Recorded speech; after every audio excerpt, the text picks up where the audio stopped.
Hey, good morning, everybody. Welcome. Glad to see you're all surviving the holidays so far. Still got a couple to go yet, but I'm glad you could all make it this morning. Want to just go ahead and get rolling here. First of all, as always, we want to thank our sponsors, Care First Arizona, Satellite Broadcasters Association. Actually, I talked to Steve Hill the other day, and unfortunately, he has a conflicting meeting and can't join us. Hasn't been able to join us on Monday mornings. And Valley of the Sun United Way and Khajiit. So thank you guys for your sponsorship. And those of you who aren't sponsors yet and would like to be, there is information on both the email that I sent out on the webpage. And if you're interested, I'd be glad to send you a specific email also. So again, thank you to our sponsors. Looking at our schedule for the holidays, of course, we're meeting today. We'll meet the 13th, the 20th, and January 3rd. No meeting December the 27th. And note that the December 20th meeting is going to be considerably different, since we know a lot of people are going to be gone or whatever. So we've decided that we're going to do, for those of you who have had a chance to join us, you know that we have our kibitzing with colleagues after our meetings. And that meeting on the 20th is going to be just that format for people to network, kibitz with others, and so forth. It's a good opportunity, I think, and you're going to hear from Andy Sinclair today about some of the stuff that he's doing, but most importantly, what some of his needs might be and how people might be able to partner with him. And so I think that meeting on the 20th will be a good opportunity for those of you who are looking for partners, who need some resources or whatever, to share that at that meeting. So even though it's holiday time, I hope that you'll be able to join us. Any questions about that schedule? Okay, guess not. So again, just a reminder that we are having our kibitzing after this meeting.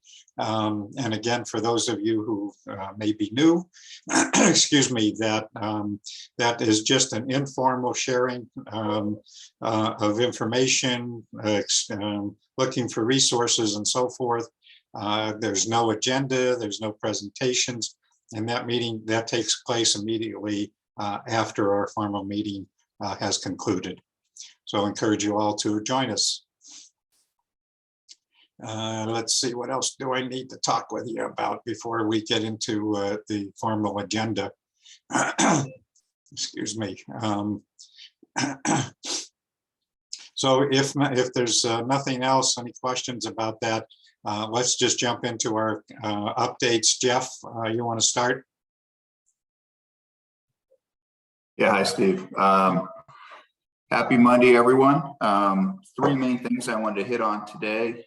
Last week, I had the opportunity to go up to the Navajo Nation for their broadband summit, which was put on by Coconino County Lena Fowler and Delegate Kealan Begay from their legislature. And we had quite a few attendees from different carriers. Smith Bagley and others were up there to talk about what they're doing. It was exciting stuff. I feel like for the first time, we're starting to see some real cooperation between the different groups up there, specifically the county, the Navajo Nation, the state, the carriers, because I think everybody realizes that the problem is just so massive that there's no one solution. We have to work together. I saw Mark's information regarding the infrastructure bill. We're knee deep in that. I think that there's definitely some funding there that can help with that. They also have a massive E-rate project up there. Steve, you should have Chris Vicente from the Navajo Nation on one time to talk about their project. And how I don't have any contact information from him, Jeff. If you could send it, I'd appreciate it. I'd love to. I know Mala has been super involved with this as well. And of all the presentations and all the things, I found that the most encouraging, using E-rate fiber to get to their chapter houses, which are sort of like local community center organizations, and using their 2.5 spectrum to hit residences. It's really cool stuff. But I'll reach out to Chris. I'd love to have him come on and talk about that. Exciting, good stuff. For those of you who don't know, I hope you all know, I've sent out every email that I can think of. Our grant date for our Arizona broadband development grant, the $100 million grant, was pushed. We moved it from the 10th, which would have been, gosh, this week, to January 31st of next year. Seems weird to say that already, but this gives every group an opportunity to get it together. I know that there were a couple, well, more than a couple RFPs and organizations out there. My advice to you is get that done and pick your partners.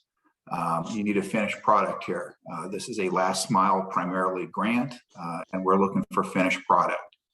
There's other funding sources coming. I know Mark had mentioned the 8 that are in the infrastructure bill, money from Treasury and other things.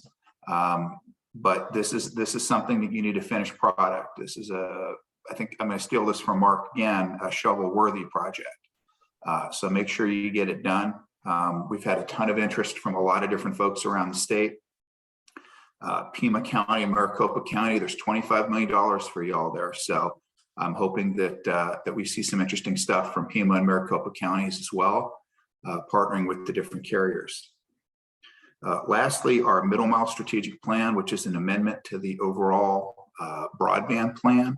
The rollout for that is going to be pushed out into the very early of 2022 to make sure we get the maximum bang for our buck on that. It's something that we really want to make sure that everybody understands the direction of the state and what's coming with the upcoming legislature. So don't expect to see the final version on that until then, and then you're going to see a pretty big rollout.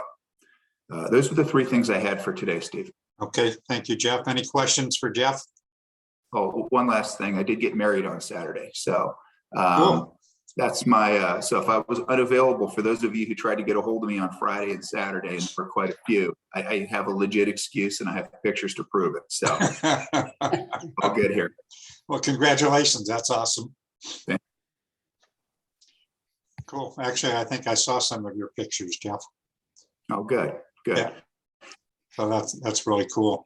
So I apologize before we continue with our updates. Is there anybody who's new to our meetings this morning that wants to just to introduce themselves, say hello?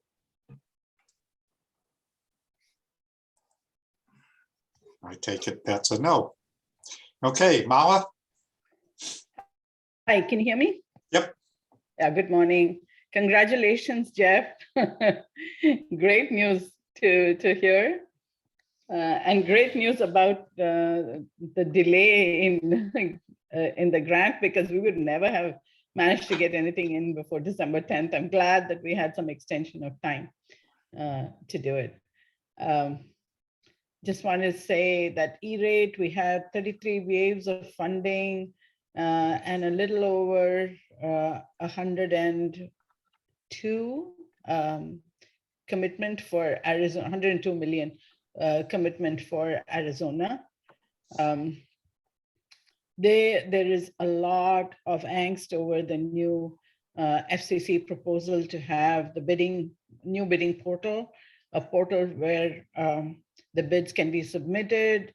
This is separate from the E-rate portal, and where it is going to be scrutinized like, I don't know, like hell. That's all I can say.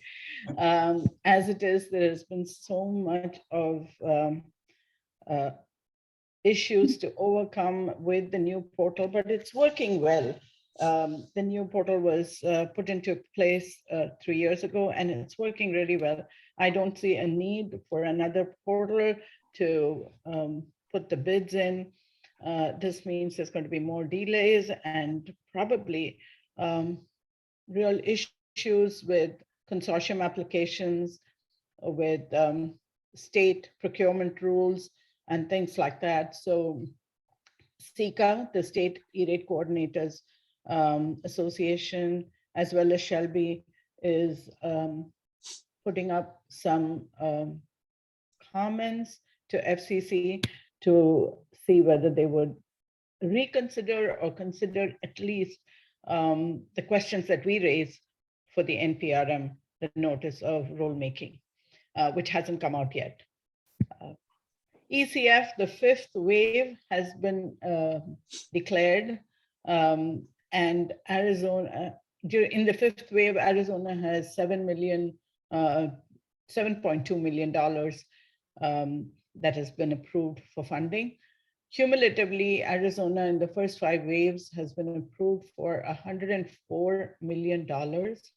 And this is for schools and libraries to apply for funding, schools to get one device per student where there is a need. They do have to show that there is a need, as well as a hotspot to their home, and the library patrons as well. They need to show that they do not have adequate access and have to define what that adequate means to do their daily work. The broadband benefits program, the $3.1 billion program so far, there has been a commitment for $1.1 billion. There's still $2 billion available. Last week, up to this week, we had Arizona sign up for 197, 536 households. About 5,000 signed up this last week, which is amazing. This program, as you all know, has got a new life as the Affordable Connectivity Program, the ACP, $14 billion program, which will replace this end of December. I think that's all I have to report. Any questions, anyone? Otherwise, back to you, Steve.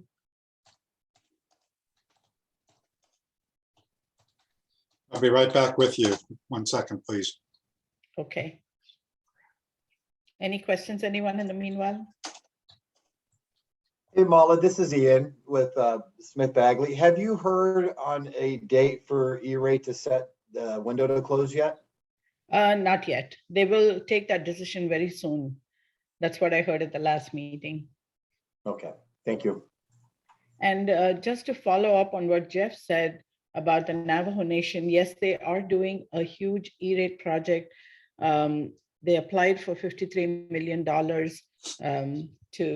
for E-rate, and they have been approved for 95% of it.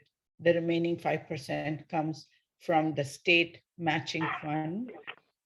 And from the last that I heard, there are 90 chapter houses and libraries that they plan to connect, and 53 Head Starts. From the last I heard, 33 of those have been connected. So far, they're waiting for permitting for the remaining wherever needed. And hopefully the project will go through soon so that they get all connected, the chapter houses get connected. We at the State Library are ready with training whenever they are ready, because as soon as they finish the connecting at least a few of the chapter houses and have staff in each of those chapter houses, we are ready to do a training for them for the e-resources as well as how they can access the information. That Really would be excited. great. Yeah, I work with Pearl Lee at NNTU, who's heading that up for the Navajo Nation. Smith Bagley got awarded 19 of those sites. We're building 400 new route miles across Navajo Nation of fiber Great. for that. So I would be happy to if you're not already working a lot directly with Pearl, to link you up with her on that as they're turning those up. Wonderful. And I put it in the chat. Fred Brakeman is the project lead from Infinity Communications that put up the bid that is their E-rate applicant, E-rate consultant, and put this together for Arizona as well as New Mexico. Mala, this is Jeff. Can you send me Fred's contact info? I'd love to chat with him about this. And for those of you who don't know, this is an amazing deal. This is massive. I had a call with Secretary of State Hobbs 2 weeks ago, and she mentioned something about what a good job that Mala was doing at the State Library. I don't think they had any idea how massive this deal was and what a game changer it is for the Navajo Nation. So you've got a lot of fans over there and over here, Mala. Great job. Thank you. Okay. Holly, I see you're online. Do you have anything that you want to add? Holly is our state librarian and leading an awesome organization. So Holly, do you have anything you want to add? Thanks, Steve. Just adding that our tribal library consultant, Mary Villegas, is working also on that Navajo Nation project, and she's taking the lead with the training that will take place to make it so that those chapter houses really are, having a library function and using and helping to make available those electronic resources. And I think Nicole is on the call too. I was just going to ask Nicole if she has anything to add. Sorry. Nicole, are you there? Yep. Can you hear me? Yes. Yep. Perfect. Yeah. Good morning, everybody. I think the only big update is that last week with Cindy Hogan and Sharika Jackson and my project manager with Connect Arizona, we kind of facilitated our first digital inclusion network meeting of on-the-ground practitioners to talk about some kind of specific challenges and to share with each other about things that some of those doers are seeing in terms of getting devices out to people. So it was a very engaging conversation, and we're looking forward to kind of continuing that as we continue to meet as a group and compile some of the on-the-ground realities and issues that some of these practitioners are seeing to help inform some of our state planning. Okay. Any questions for any of the state library folks? Okay, Janet, I don't think I saw you online. Are you here today? Okay, Sophia, I see you just joined us. Anything with this, with the Department of Ed? Morning, everybody. Can you hear me? Yep. Awesome. Not a ton of new things, but I just want to reiterate that our assessment is open, I believe until the 15th. It is for schools, charter. Sharika, I can't hear you very well. Could you please speak a little closer? That's Sophia, not Sharika. Is that better? Sophia. Yeah. Is that better? Yes. Awesome. I got a little closer to my microphone.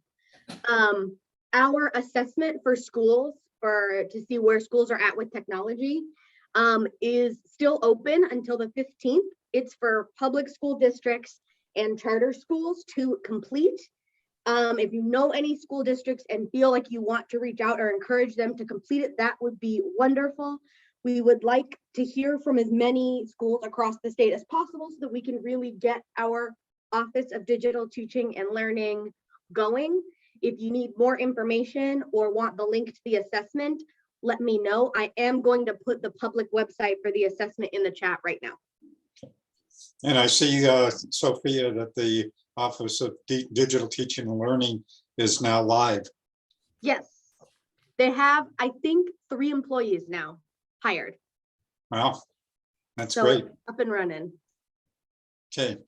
Any questions for Sophia? I didn't see Mylan. Mylan, are you online? Don't think so. And Leah, are you online? Nope. And Derek, are you online? I am, Steve. Can you hear Oh, there me? you are. Yeah. Morning, Derek. Morning. How are you? Good. Good. So, man, the update today is pretty similar to what I've said in recent weeks, and that's that the interstate projects are moving along, continuing to stay on track in terms of December 2022 completion. That's I-17 and I-19. One thing I want to note today and for this group is that one of the things we're planning in Flagstaff is a neutral exchange point. So a literal facility for folks to land their fiber in and facilitate things like cross connects and whatnot. If folks are interested in a facility like that in the Flagstaff area, please do feel free to reach out. Excuse me, Derek, can you explain that a little bit more, please? Yeah, I mean, so we're bringing fiber up the I-17 to Flagstaff. And that fiber, it's best it's best facilitated if it lands in a room where other carriers can bring their fiber and then connect to it, right? Or to connect to each other, right? And so there isn't a facility like that in the Flagstaff area, and so we're likely to build one. Okay. As part of the project. Awesome. And Will that what happen in detail other that, parts of Eric? the state too, or not? Okay, there was two questions there. So Steve, the answer to the first one is, in places like Phoenix, the data centers are natural exchange points. And so there's no need for a facility like this. In places like Yuma, it's probably worth considering once we go there. So yeah, I mean, exchange points or and they make the most sense where lots of fiber tends to kind of intersect or cross paths and whatnot. So it'll depend on the market, but Flagstaff is prime for such a facility. Okay. And then there was another question. There was a Who second that question I didn't hear. This is Lori. I only asked he gave that a name, and what do you call that? Oh, a neutral exchange point. Thank you. Yeah, happy to help.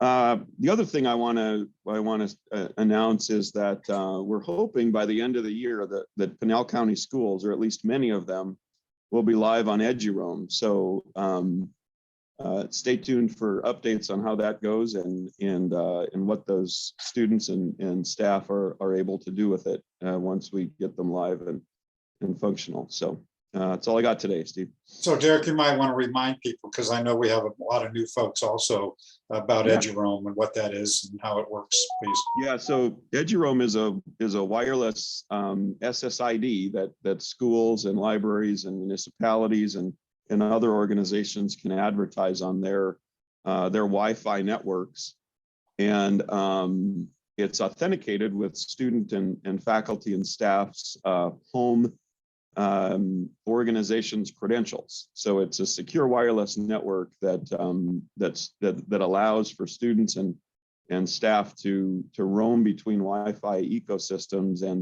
and get secure authenticated access to good networking. Okay. That's the nutshell. Steve, I was going to say that Derek and the Sun Quarter Network are going to play a much bigger role, I think, moving forward in K-12 as well as higher ed, including our junior colleges. And Eduroam's just a great tool for kids as they transition up that ladder. Absolutely. Maybe you grow up in Peoria and you go to school at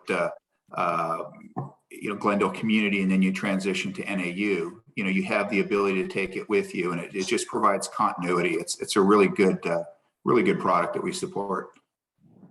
Yeah, Great. thanks, Jeff. Thanks, Well Jeff. said. Any questions for Derek? I haven't seen Wes. Wes, are you online? Anybody have any updates on what's happening with the Final Mile project? I could probably help out with that since we're doing most of them. This is Rory from Triad Wireless. So PIMA's done, it's completed.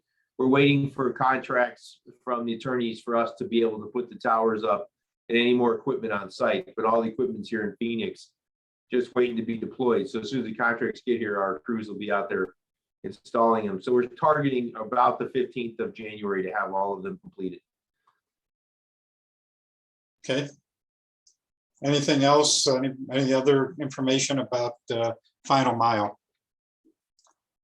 Okay, if not, let's move on. Cindy and Nicole, do you have anything else you want to talk about regarding the digital inclusion directory?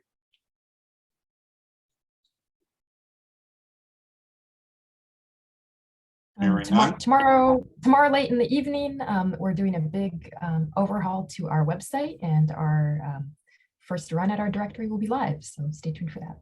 Okay, thank you. Mala, do you have anything? I know Janet's not here, about the telehealth and libraries project that you guys are working on. Not much. The project is moving along. I've had meetings with Pima County Public Library. They are getting their list together of the things that go into the kit, the health kit that we are planning and for them to have.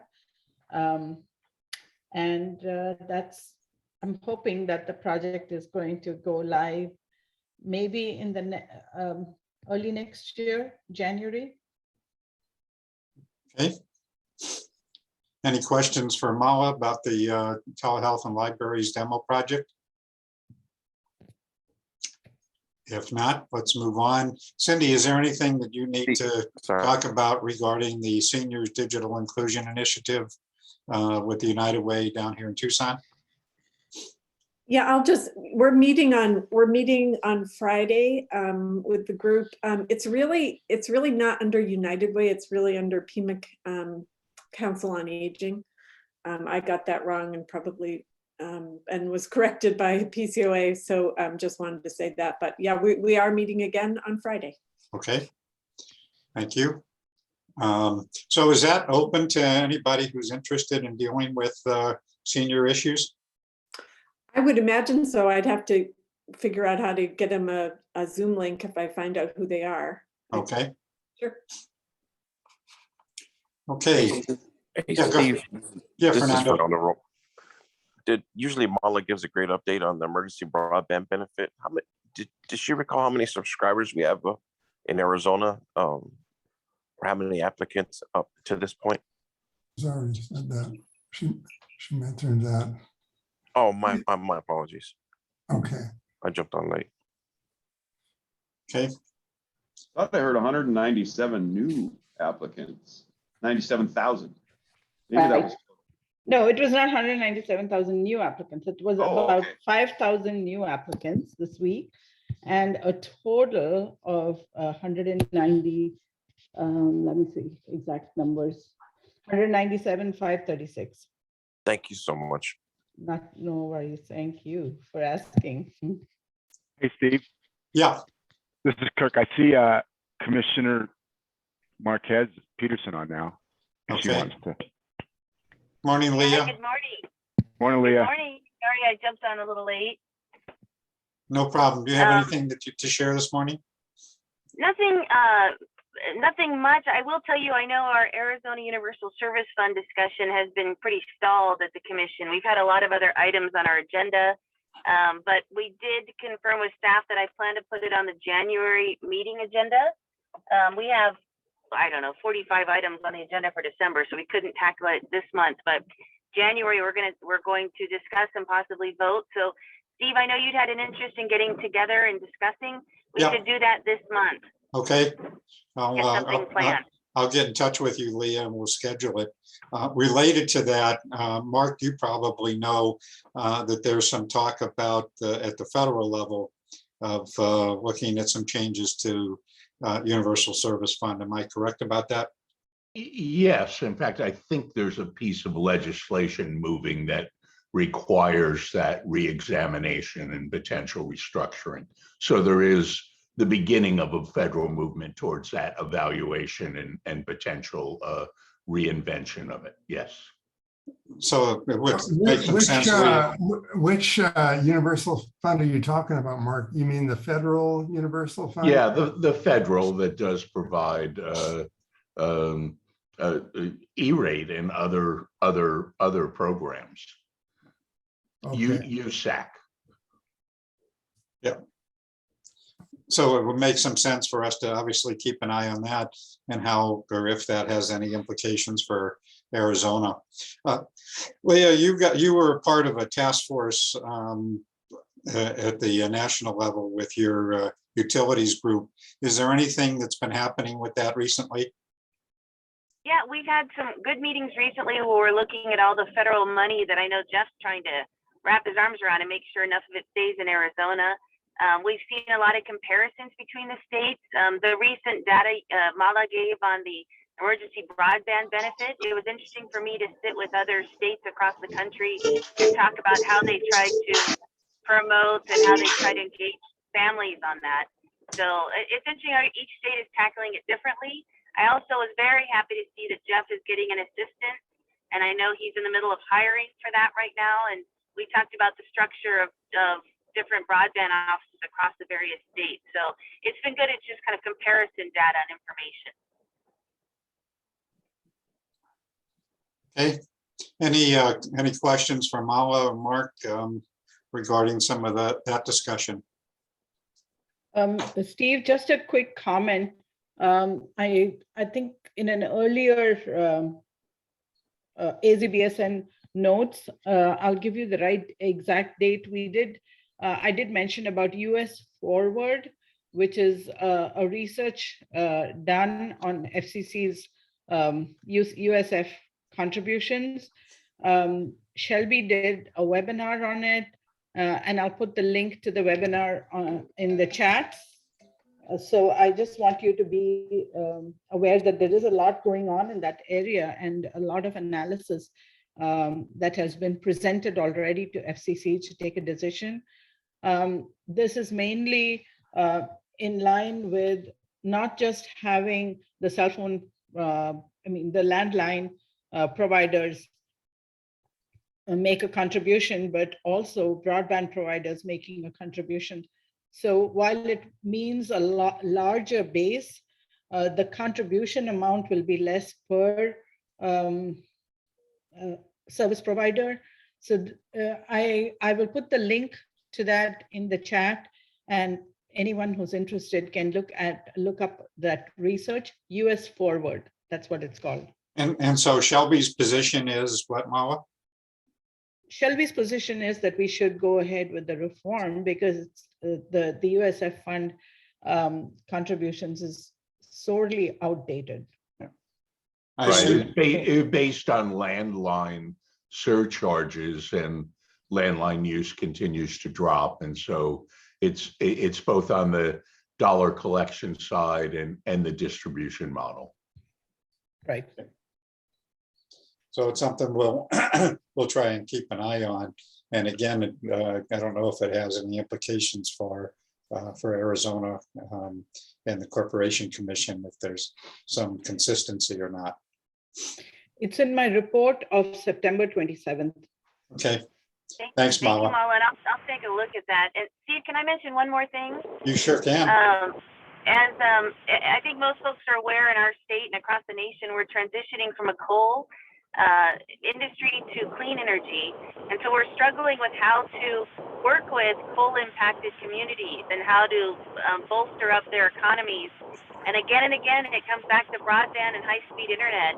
So a lot of these conversations are converging on how we're going to stimulate the economy. And I know there's federal funds allocated for that, but I think that the key point is this kind of, I call it the grassroots effort of this task force is vitally important as we connect people to the program and understand how it's going to help the economy of the future, especially for coal impacted communities. So I just wanted to put that out there too.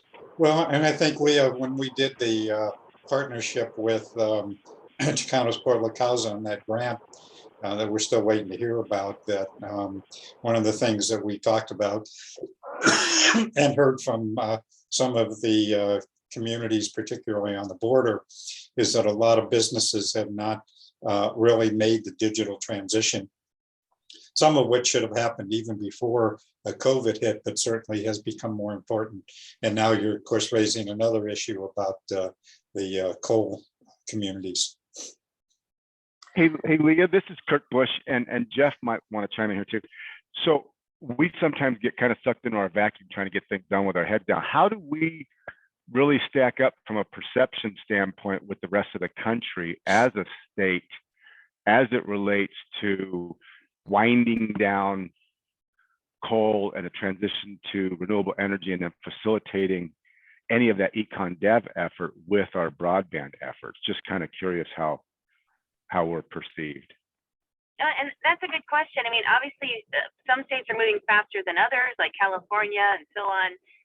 But I think we're right in the midst of very, assertive talks at that coal transition and the timing and the dates. A lot of debate happening in our commission and commissions surrounding us. No one has quite figured out the transition and what's fair, what's equitable, for whether it's tribes or non-tribal communities that are impacted by coal. So that's the $1 million question. And at the commission, we work in dockets, which are like online legal folders. And we are gathering data now on what's working in Wyoming, Colorado, Utah, and others. I sit on multiple committees at the national level, and I don't think there's always that connection between broadband and high-speed internet needs and the coal transition. Honestly, I'm very frustrated that that conversation has really stayed within the commission. It should include the governor's office, the state legislative office, our federal delegation. We need a much broader conversation. So I'm continuing to push that and try and engage others in the coal impact of the transition and how that relates to broadband. And I think the federal money that's been allocated will help increase that conversation. Commissioner, this is Joy Whiting. We've been working on that very diligently in Apache County with Jeff Zabaka's help. I'll send you some emails on some things that we're doing, partnership with SRP and TEP up in the Apache County, Southern Apache County area. Thank you so much for focusing on that, because it is a big deal for what we're working with in rural Arizona and Apache County. Yeah, I appreciate that. I was going to mention, Joy, and what's going on in Apache County, which is a great example, simply because you've got two of the main providers here in the state that are very active. Another good example was Page, Arizona, where we gave them $1 million to AT&I ComNet to build a fiber line, first fiber link into Page. Because the reason being that because the Page was so impacted by the closing of the Navajo coal generation plant, there's a plan up there to really reinvent themselves as a tourist hub. The cost of service has gone down 50%, and they are looking very hard at becoming what we call Arizona's first smart town. You have smart cities like Barcelona and Austin and places like that. So I don't think there's one right answer. Another interesting example was in Mojave County near Kingman. There's a group called Pegasus that's putting together a data center complex, basically utilizing solar energy. And the reason to do that is that they do a little bit of Bitcoin mining up there. And anybody who's familiar with that, that uses a lot of energy. So there are some really interesting projects out there. A lot of it is things are being tested. I don't think there's one right way to do this. There are other states that have thrown a lot of money at this. Unfortunately, we don't have that. But I think that the Apache County project and the Page project will stand up your model for how to transition an economy from coal into 21st century stuff. So I'm optimistic. I'll just say that. Okay, well, it's a good point, and something perhaps that we need to keep our eye on and be a part of our agenda as we move ahead. So it's great to see that some stuff's already happening here in Arizona, but we need to, I guess, pay more attention to that as we move ahead. Any other questions for any of our updates before we move on? So if not, I want to introduce Andy Sinclair, who is doing our presentation this morning. Andy is the Community Action Program's Capacity Development Coordinator with the Arizona Department of Economic Security with the Division of Aging and Adult Services, and obviously he's going to tell you more about that. But Andy has been a regular participant with this task force, and one of the reasons that I asked him to do a presentation today, while I don't know, Andy, that you're actually a provider in this space, but it's a good example of organizations that reach a fairly large population of people that are in need of digital inclusion resources and support. So with that, Andy, I'm going to turn it over to you. I know you've got a presentation, so I'm going to stop sharing and let you go ahead and share and give us an update, please. Thanks, Dave.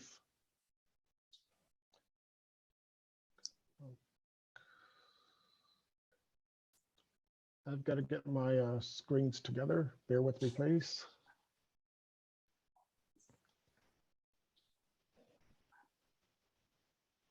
So while he's doing that, I just want to mention that I'm hoping as we move along here and we relook at our meetings and so forth, that we will have other organizations who may not be providers, but have needs and need help with resources and so forth. And actually, while we're doing that, Andrew, I think you're still online. Did you find the computer that you needed? I have not found a computer for the student yet. Okay, so you want to just tell people quickly what you're looking for? Sure, I'm happy to do it. So we have a youth that's just out of the juvenile detention facility. He's enrolling in Pima Community College, but he doesn't have access to a laptop.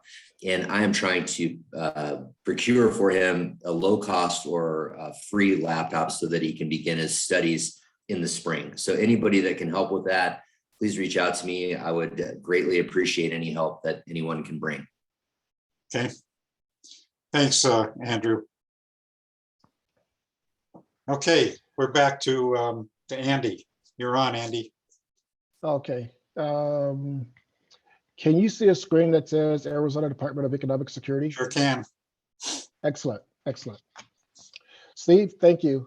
Task Force, thank you for the opportunity to present. I'm going to take a few minutes to give you an idea of what we're doing through the Department of Economic Security to actually get broadband to low-income communities throughout the country, throughout the state rather, and the country, as a matter of fact. The goal of DES is to reduce and ultimately end poverty. And we do this with community action agencies throughout the state. But I want to give you an idea of what's going on. We have a severe poverty issue throughout the nation and throughout Arizona. If you look at this bottom line, the red line, if you go back to 1959, before President Johnson had the war on poverty, poverty rates were up in the 20% and above areas. Right now, it's more like in the 12%. But since the war on poverty, it has dropped from that 20+% down to about 50, but it's hovered around 15 to 12%. When it comes to Arizona, it gets even worse.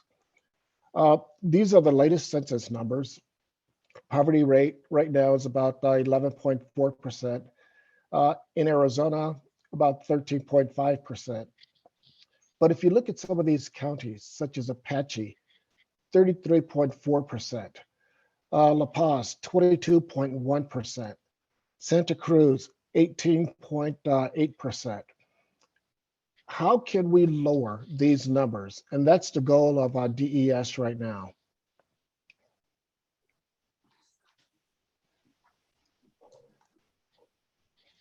The way we work with to reduce poverty is through 11 community action agencies around the state, serving all 15 counties. They can be government related, such as the Western, Western Arizona Council of Government, or City of Glendale, City of Phoenix, or they could be private agencies, such as Community Action, Human Resources Agency. But we at the DES receive funds from the federal government, U.S. Department of Health and Human Services. We distribute those funds to these community action agencies that actually disseminate those funds to other agencies and individuals.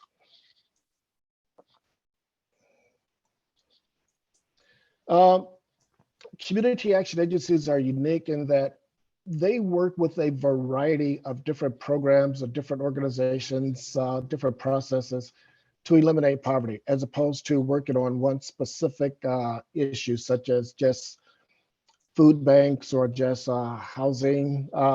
We cross a variety of type of programs through, the way it started is with community needs assessments. We want to get an idea of what that community needs, what's specific to that community. What's specific to Phoenix may not be specific to Apache County, let's say. Community action agencies are permanently designated by states. Each state sets up how they want to run their community action programs.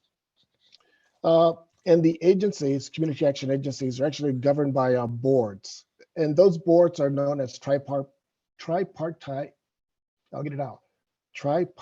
boards. We have people on the boards that actually represent government. We have people on the board that actually represent the private sector. In addition, specifically, we want at least 2 people on that board to represent the low income.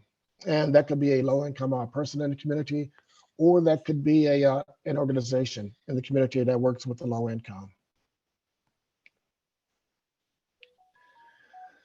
Get some of the elements of community action agencies, local solutions. In other words, what works in Phoenix may not work in Apache County or in Gila County. We want participation from as many participants as possible. We want the low-income individuals to have a voice in how the funds are used to assist low-income individuals. There's also performance management. There's what's called ROMA, Results-Oriented Management Assessment. I got it. The idea is to not only have a program, but make sure that program is actually working. So there are assessments there. And again, we want to leverage partnerships, and I'll touch on partnerships later. As a matter of fact, that's why I'm here, to develop a partnership that normally would not take place. One form of partnership that we have actually is the Community Economic Development Advisory Consortium, or CEDAC. I worked at United Technologies Carrier Corporation years ago, and I worked with utilities around the country. Well, we at United Technologies were marketing heating and air conditioning equipment, and the utilities were marketing energy efficiency, but we were talking to the same consumer. We got an idea of how can we come together to better assess what each other's needs are as a corporation and as a utility. So we set up the Utility Advisory Council, and there we got together quarterly to address how our utilities marketing and how can we market, considering we're marketing to the same consumers. So we brought this concept to DES and set up CEDAC, Community Economic Development Advisory Consortium. We brought in community action agencies, universities, state agencies, utilities, economic development groups, businesses, and incubators to look at how can we attack poverty differently? How can we succeed at eliminating poverty differently? Just by bringing in some non-traditional players to work with our community action agencies. Our agencies are very good at administering funds to help people with their rent, to help eliminate evictions. Considering the situation that we just went through or going through right now with COVID, a lot of people lost their jobs unexpectedly. A lot of people enter poverty, and it's a matter of how can we help get people out of poverty? How can we help end poverty and look at it from some non-traditional ways?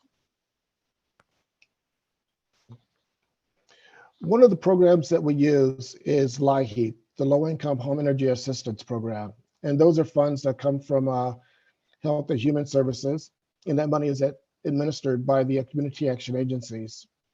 Helps out with utilities and housing emergencies. Again, helping to pay utility payments and deposits. Tons of people were on the process or on the possibility of being having their utilities shut off. They were normal, good customers, paid their bills, but they got hit by COVID. They lost jobs. So it's a matter of helping out people to stay in their homes and have the utilities in their home.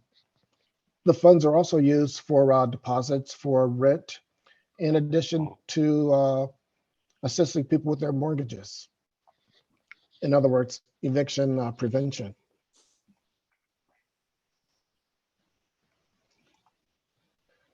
Another program that's used, and it's a more broadly used program, is the Community Services Block Grant. And again, it's administered by the community action agencies, and the funds come from the Health and Human Services Department. And that provides assistance to reduce poverty, but in a variety of areas. One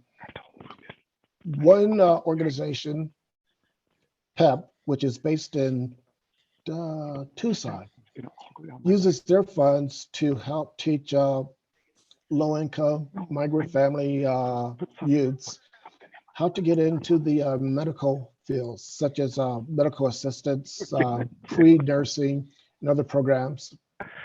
The funds are also used to revitalize low-income communities. One community Kirk, please wanted mute. to.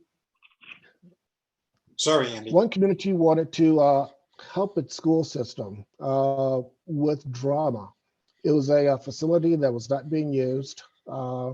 It would help revitalize the community. So we provided funds that actually brought in equipment where students could learn about not only performing, but also setting up the facility so that you would have a performance-based organization. And it became a hub in that particular community. Other communities needed computers, which is what we're working on here with the task force. And it was a matter of how to get computers in that particular library. So again, CSB funds are used in a very broad way, as opposed to LIHEAP, which goes towards home energy assistance, renting, things of that sort. Leveraging is a major part of what our community action agencies do. So for every dollar of CSBG funding, the agencies actually leverage over $29 from federal, state, local, and private resources. So again, partnerships are very key to what our community action agencies do. Now, why is DES participating in the task force? Well, 13.5% of our residents live in poverty. Excuse me.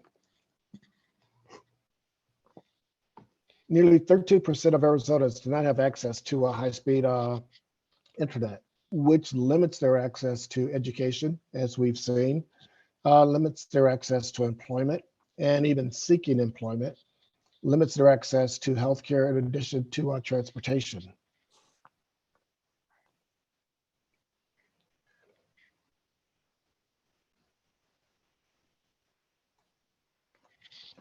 Community action agencies want to get more involved. They want to increase the economic prosperity of communities.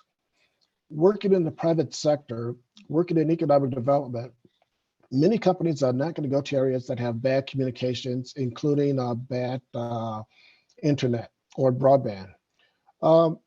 Community action agencies want to bring broadband to low-income communities and individuals. As I mentioned before, our agencies want to partner, and they have a very good partnership now, but to get broadband, we need to partner even further. So I try to get information out continuously on anchor institutions, how agencies should get involved. As a matter of fact, at our CDAC meeting last week, I brought in Robert Alvarado from Chicago's Por La Casa, who spoke just, 2 weeks ago, 3 weeks ago or so, at our task force meeting. And I wanted Robert to give an idea of how organizations could better network, could better partnership, how we could bring in additional partners, why small organizations should get involved with broadband and with these linkages. So I thought Robert did a very good job at presenting their particular grant, working with the task force to put that grant together, and how others should come together for future grants. As a matter of fact, I get information about grants all the time, and I'm constantly funneling this information out to our agencies, be it that it's a broadband grant or be it that it's a community loan type program. There are many types of grants out there. As a matter of fact, I try to get across to our agencies that there is more money flying around right now, various programs, than we've seen in over a decade. A list of our community action agencies can actually be found at this particular website. And Steve, you have this information, this presentation, which will go into the minutes. So you can go to this website to actually get more detailed information about our community action agencies. And additionally, you can contact me at DES to get more information about our community action agencies, our programs, and how to better partner to expand broadband. So I could take any questions that you may have. Thanks, Andy. Sure thing. Good presentation. So what questions do people, Andy, could you stop sharing now, please? Yes. So that we can see everybody. So Manny, this is Joy Whiting. I just have a quick question. Do you have any specific partnerships with agencies up on the Navajo Nation? You talked about Apache County and the poverty and unemployment rate. In my division, no. We will be working with Coconino County Community Services. At the same time, through DES, our tribal organization, our tribal liaison would have that relationship. Okay, I was able to meet with former First Lady Vicky Shirley about this very thing a couple of months ago. And obviously, like you were saying, the need for broadband, that came up in our conversation. So I wanted to tell Mala and everybody at the State Library, thank you so much for the big project you're doing through the Navajo Nation and the chapter houses. It's going to make a huge difference for kids in education, and then programs like this that I was talking to Ms. Shirley about. But I would like to, Andy, I would like to get your contact information and maybe have a conversation and get you in touch with, or help me get in touch with what the needs are, so I can get those to the people who are asking me for help up on the Navajo Nation. Okay, Joy, I will email you that contact information for our tribal liaison. Thank you. And Mala, I saw your comment that Andy's doing a great job with EBB.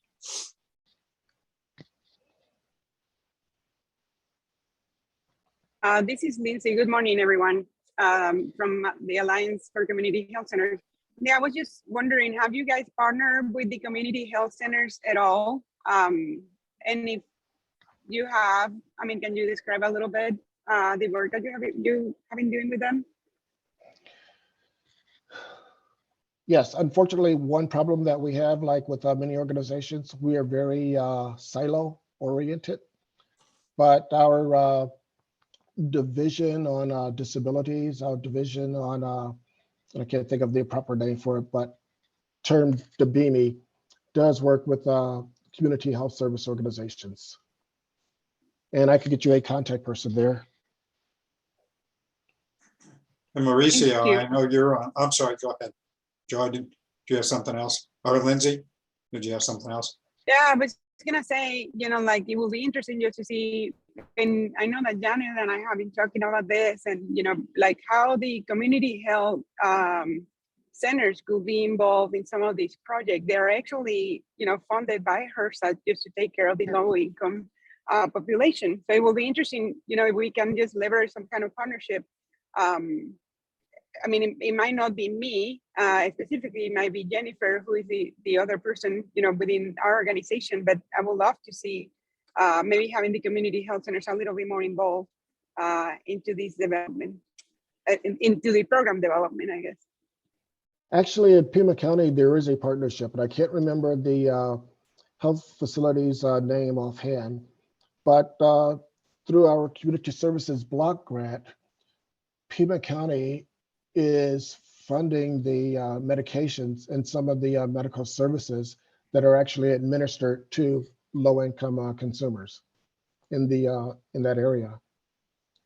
And I apologize because I can't think of the name of the organization, the healthcare facility that they actually have that partnership with. But that's one of the few that we actually have a very strong partnership with that I'm aware of. But I know in our division, DBIMI, they have other partnerships. Thank you very much. So Mauricio, I don't mean to put you on the spot, but I don't know if you've had any connection with Andy, and it seems to me that there might be some synergy there. And again, relates to that the recognition about a lot of the low-income folks, particularly in healthcare, but also, of course, as Andy's talking about, economic development. Have you guys connected at all?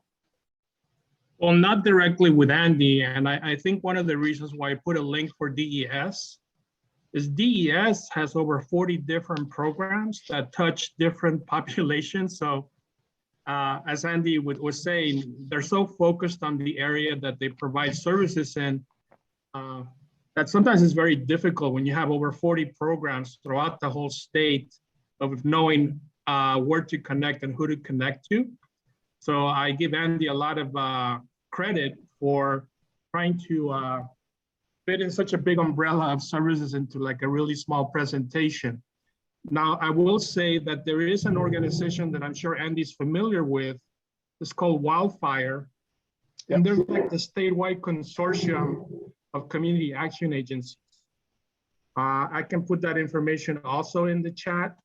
And I've had more of a, I would say more closely relationship with Wildfire than DES, because like I said, DES has so many different programs and services. You just got to find the right person to contact. And I'm glad that Andy's on the call, so we know to contact him specifically for some other things. But with 40 other programs, sometimes it can be a little bit difficult. So great job, Andy. Thank you, Mauricio. Okay. Any other questions, comments?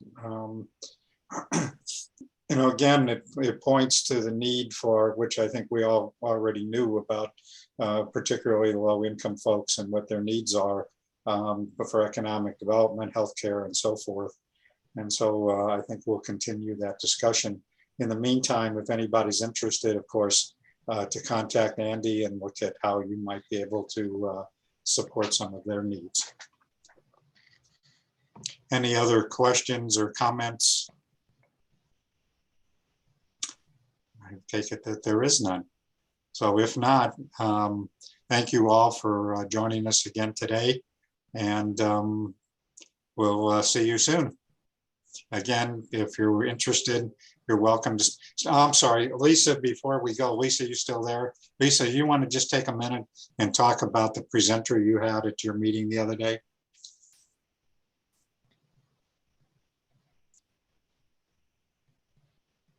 Lisa Gustinelli, are you there? Okay. If not, I'm going to stop recording, and we're going to go ahead and kibitz for any of those who choose to stay online. Thank you all. Bye now. Thank you.